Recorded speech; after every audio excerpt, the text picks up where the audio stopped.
नमस्कार, मैं हूं जया सिन्हा, मेरे साथ हैं अंजलि और इन विशेष समाचारों में आप सभी का बहुत स्वागत है। आइए शुरुआत करते हैं इस वक्त की सुर्खियों के साथ।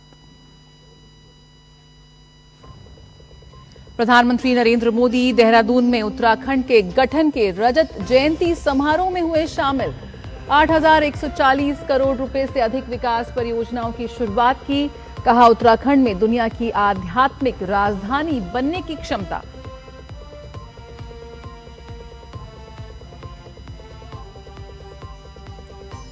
बिहार में दूसरे चरण की 122 सीट के लिए आज शाम थमेगा चुनाव प्रचार। अमित शाह सासाराम, राजनाथ सिंह गयाजी, योगी आदित्यनाथ ने अररिया में की चुनावी रैली। वहीं महागठबंधन की ओर से तेजस्वी यादव और राहुल गांधी सहित कई नेता चुनाव प्रचार में जुटे।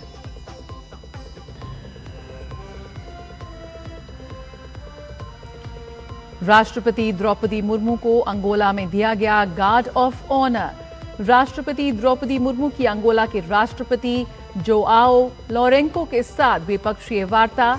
कृषि, ऊर्जा, व्यापार, निवेश, प्रौद्योगिकी, रक्षा और बुनियादी ढांचे के क्षेत्रों में सहयोग पर चर्चा।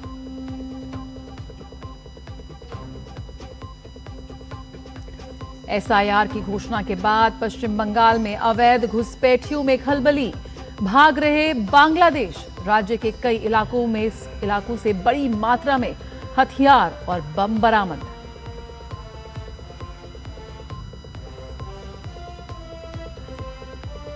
गुजरात एटीएस को बड़ी कामयाबी। आईएसआईएस से जुड़े 3 आतंकियों को किया गिरफ्तार। तीनों आतंकी देश में एक बड़े आतंकी हमले को अंजाम देने की रच रहे थे साजिश।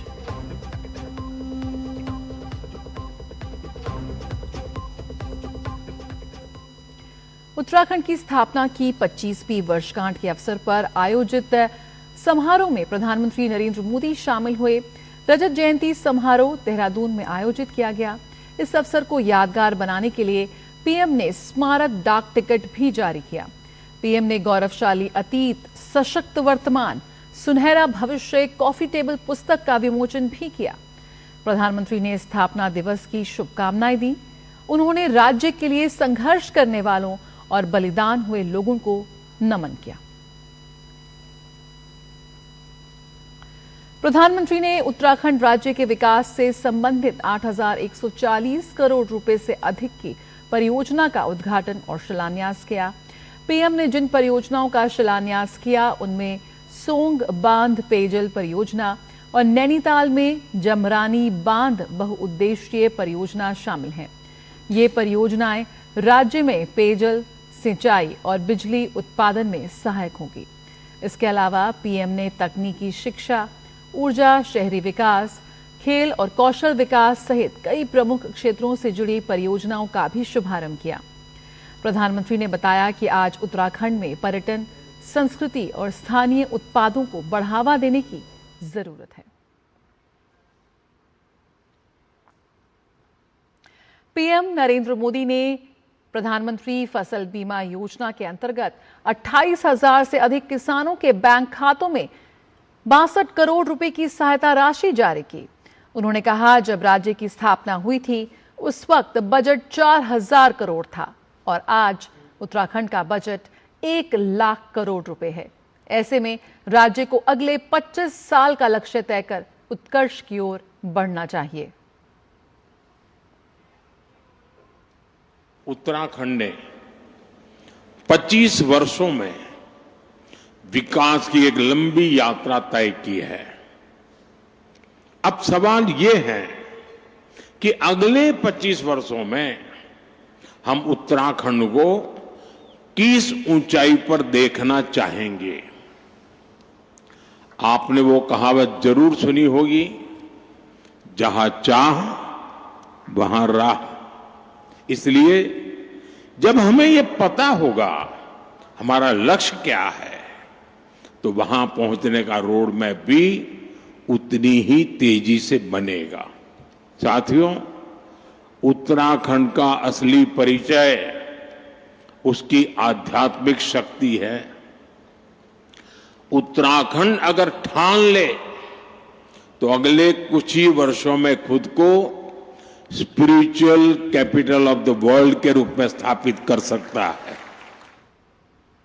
प्रधानमंत्री ने आश्वस्त किया कि राज्य के विकास में कई रुकावटें आई हैं, लेकिन भाजपा सरकार ने इन रुकावटों का सामना बड़ी कुशलता और दक्षता के साथ किया है। उत्तराखंड की अब तक की विकास यात्रा में कई रुकावटें आई हैं, लेकिन भाजपा की मजबूत सरकार ने हर बार उन बाधाओं को पार किया और ये सुनिश्चित किया है कि विकास की गति पर ब्रेक न लगे। उत्तराखंड की धामी सरकार ने जिस गंभीरता से यहां समान नागरिक संहिता को लागू किया, वो दूसरे राज्यों के लिए भी मिसाल है। राज्य सरकार ने धर्मांतरण विरोधी कानून और दंगा नियंत्रण कानून जैसे राष्ट्रहित से जुड़े विषयों पर साहसिक नीति अपनाई।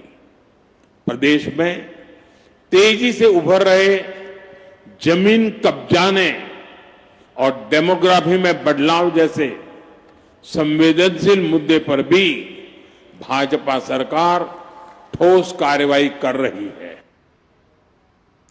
प्रधानमंत्री नरेंद्र मोदी ने उत्तराखंड रजत जयंती समारोह में आयोजित प्रदर्शनी का उद्घाटन किया। प्रदर्शनी उत्तराखंड राज्य के विकास यात्रा की कहानी बयां करती है। प्रदर्शनी में उत्तराखंड की कला संस्कृति की झलक भी प्रदर्शित की गई। प्रधानमंत्री नरेंद्र मोदी ने कृषि एवं बागवानी, नवाचार, स्वयं सहायता समूहों, एडवेंचर स्पोर्ट्स, डेस्टिनेशन वेडिंग जैसे क्षेत्रों से जुड़े व्यवसायी व स्थानीय लोगों से संवाद किया। लोगों ने पीएम से अपने अनुभव साझा किए।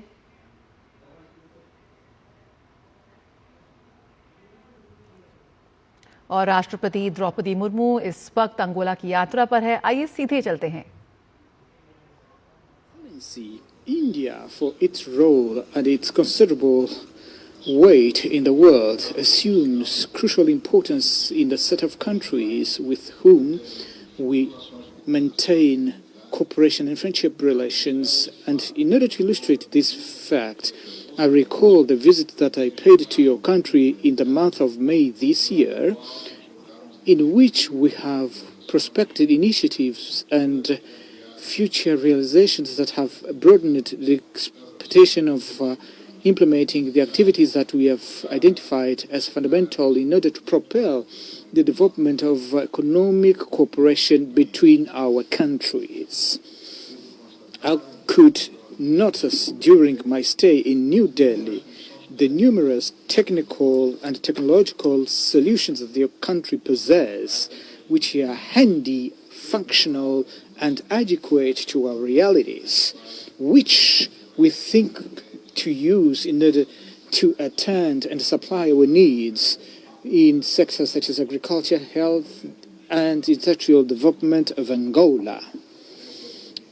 That opportunity, when once again, in a short period of time, India and Angola are meeting at the highest level in order to discuss crucial topics of their relations, it is essential to seek to dynamize the implementation of decisions that have been made at bilateral level between our governments.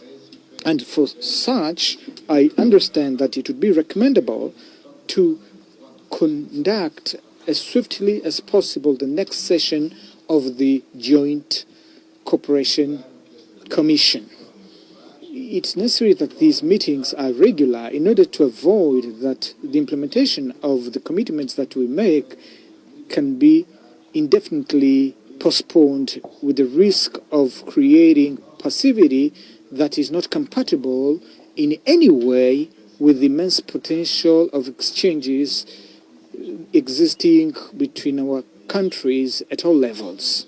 Excellencies, apart from institutional relations that we keep, we also welcome the participation of Indian investors and entrepreneurs in the Angolan economy, in which there is a very notable engagement of some, which by their pragmatism, dynamism, and the capacity to produce results lead us to encourage others to follow suit so that they can explore the national market where there is vast opportunities in all sectors of economy they might be interested.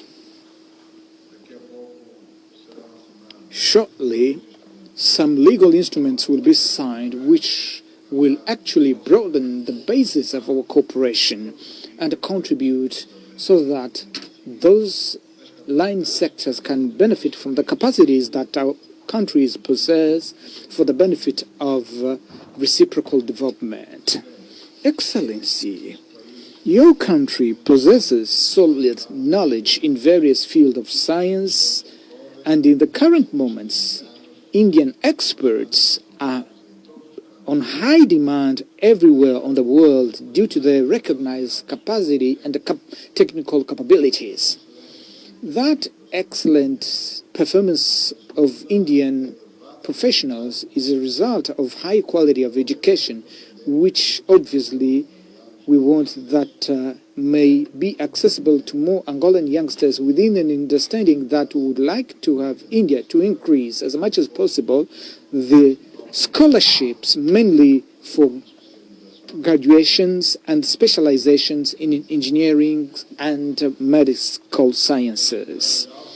Let me highlight the fact that it is under this concept that we're developing a program of training of Angolan doctors by renowned Indian hospitals, Indian doctors in Angolan hospitals, where they convey valuable know-how to our health practitioners in order to equip them with advanced technologies of treatment of diseases of high complexity. Yet, in the field of know-how and experience sharing, where we also include the training, it is befitting to mention that we have great interest in maintaining partnership in the field of telemedicine, as well as to join your initiative of e-learning, which we would like to under which we would like to strengthen the Angolan virtual schools called Chilonga. Excellency, India has an history of active intervention in issues relating to international relations as a factor of global stability, which are indispensable for peace and global peace. It was thus in the past with the movement of non-allied countries, and now we see your very assertive approach in the seeking solution for the global south, playing a very useful balancing role in the current context, which is very troubled of world that we are living in. In the African continent and also in the other part of our planet, we witness a perpetration of conflicts, and the emergence of others cannot be left not to be considered as concern. And it becomes major as we witness the intensification of war in Ukraine, under which we've heard dangerous narratives that can boost further the environment that is conducive to a cohesion of great proportion apart beyond the two contending countries. This is obviously concerning, and it is in similar context whereby our countries need to seek to act in order to help to restore the role of the United Nations that cannot continue to be put below or even ignored in the search for solutions for political crises that international relations are facing nowadays. We see some initiatives with regard to the conflict in the Middle East. We are following attentively as they give signal that a set of solution is being provided in order to solve the intricate problem striking that region. And in this regard, the Republic of Angola encourages the United States of America and other countries that are associated to that effort in order to pursue the actions aimed at a fair solution that contemplates the establishment of the State of Palestine.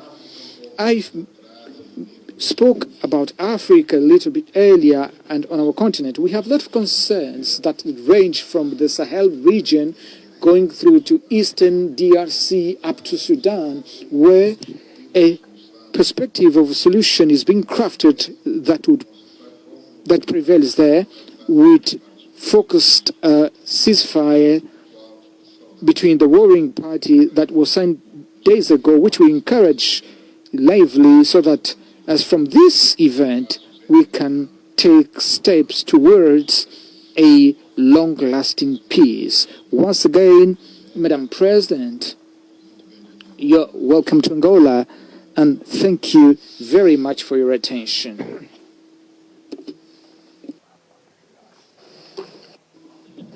A seguir, o discurso da Senhora Presidente Draupadi Murmu.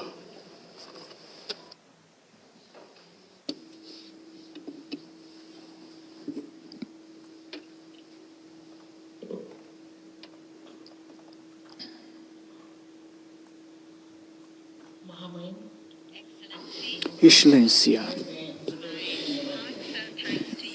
meus profundos agradecimentos pela calorosa recepção. É uma grande honra para mim realizar.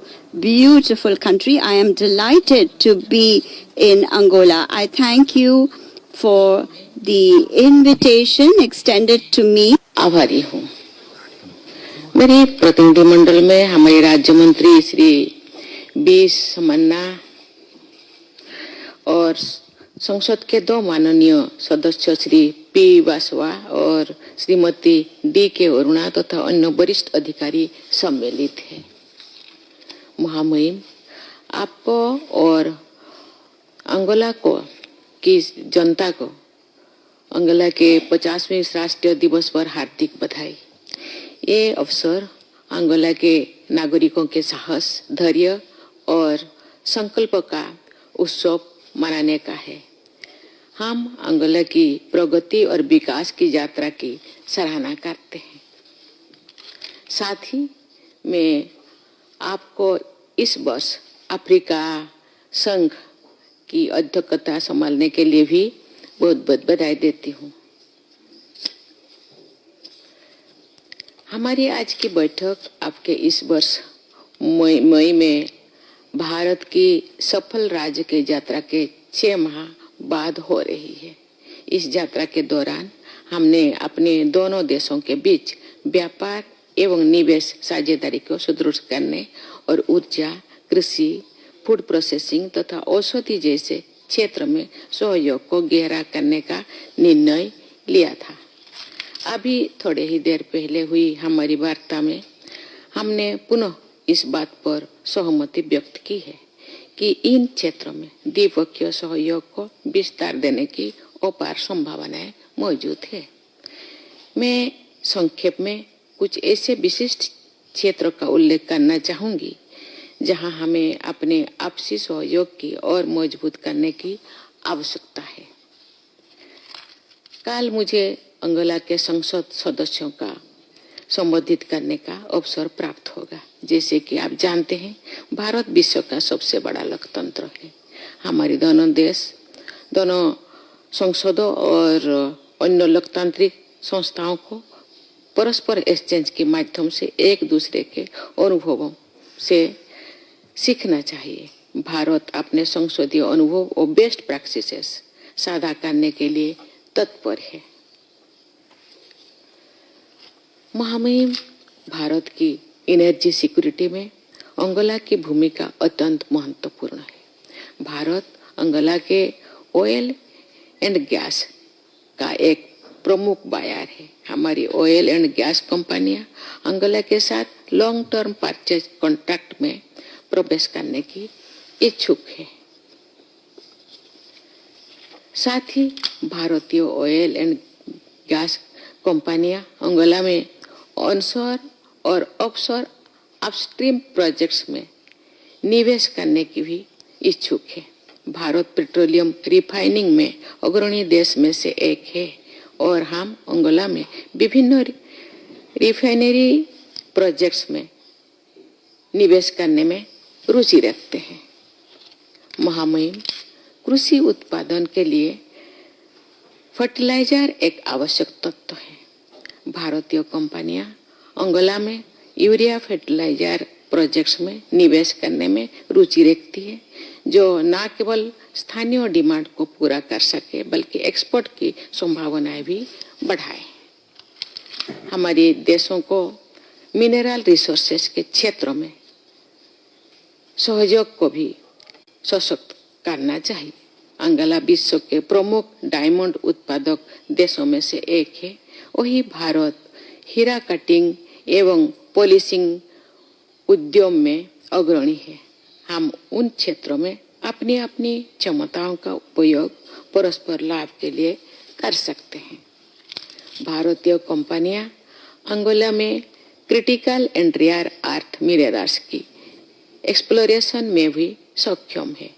ये सहयोग electric vehicles, semiconductor technology और AI जैसे क्षेत्रों में partnership का मार्ग प्रशस्त कर सकता है।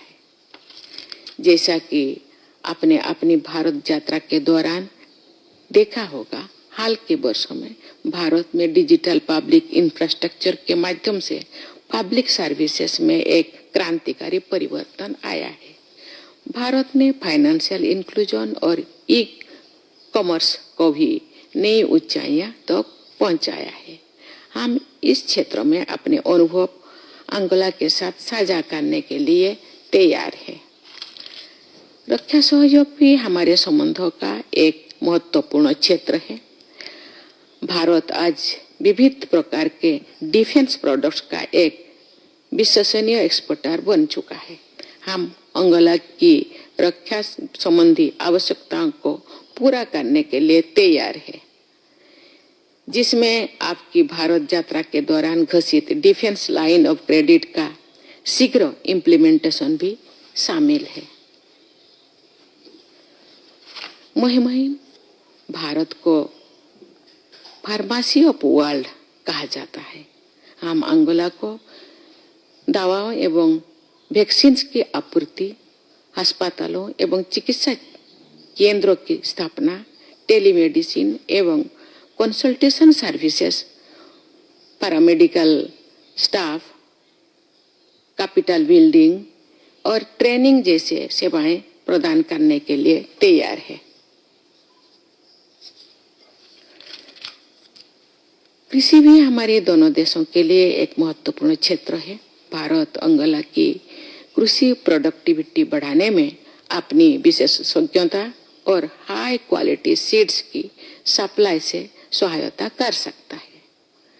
यदि पर्याप्त प्रोत्साहन उपलब्ध कराया जाए तो भारतीय कंपनियां कॉन्ट्रैक्ट फार्मिंग और लॉन्ग टर्म लैंड लीज के माध्यम से अंगोला में निवेश कर सकती है। इस वर्ष आपकी भारत यात्रा के दौरान हस्तांतरित एग्रीकल्चर एमओयू इस दिशा में एक सराहनीय कदम है।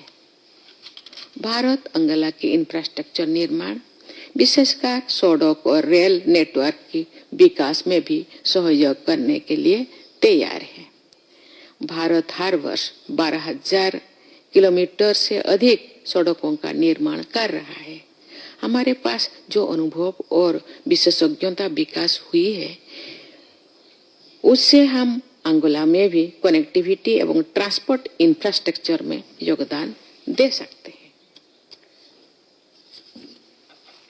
भारत में निर्मित वंदे भारत हाई स्पीड रेलगाड़ियां हमारी रेल सेक्टर में क्रांतिकारी परिवर्तन ला रही है।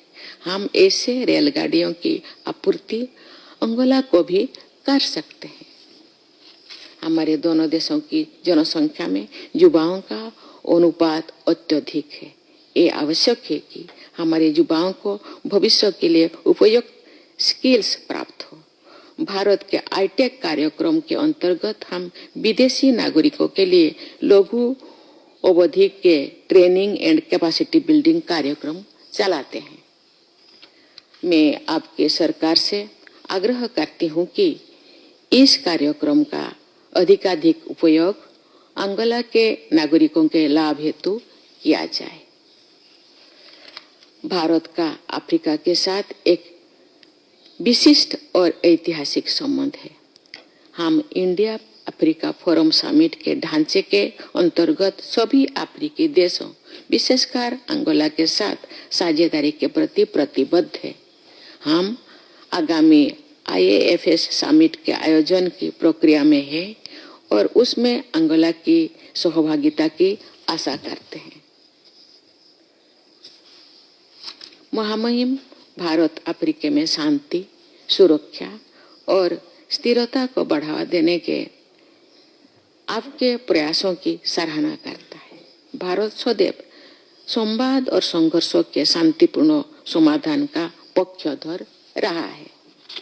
भारत और अंगोला संयुक्त राष्ट्र सहित विभिन्न अंतर्राष्ट्रीय मंचों पर एक दूसरे का समर्थन करते हैं। हम दोनों इस बात से सहमत है कि UN सिक्योरिटी काउंसिल में रिफॉर्म्स आवश्यक है ताकि सिक्योरिटी काउंसिल अधिक प्रभावी बन सके। हम इस दिशा में अपने प्रयासों में अंगोला के निरंतर समर्थन की अपेक्षा करते हैं। मुझे ये जानकर खुशी हुई है कि अंगोला ने इंटरनेशनल बिग कैट अलायंस और ग्लोबल बायोफ्यूल्स अलायंस में शामिल होने का निर्णय लिया है। हम आशा करते हैं कि कोalition फॉर डिजास्टर रेजिलिएंट इंफ्रास्ट्रक्चर का भी सदस्य बनेगा। अंत में मैं अंगोला में बसे भारतीय समुदाय का उल्लेख करना चाहूंगी, जो हमारे दोनों देशों के बीच सांस्कृतिक और आर्थिक सेतु है। उन्होंने अंगोला के सामाजिक आर्थिक विकास में उल्लेखनीय योगदान दिया है। महामहिम, अपने वक्तव्य में आप बहुत सारे मुद्दे सामने रखे, जैसे कि टेक्नोलॉजी, स्वास्थ्य, उद्यमिता, साइंस, छात्रवृत्ति, डॉक्टर की कमी, उनका प्रशिक्षण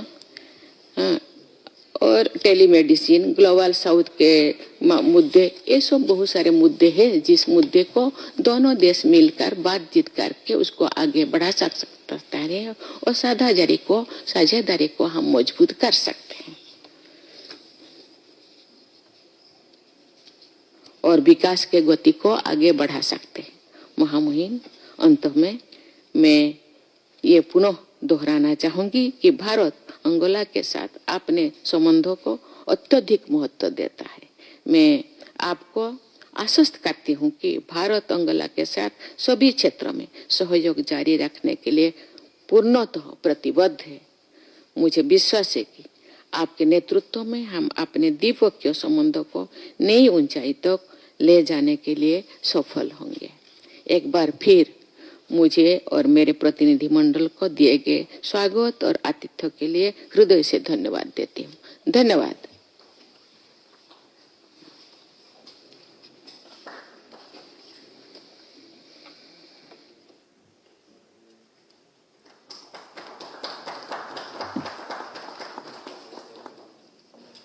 Agradecemos a presença de Vossa Excelência.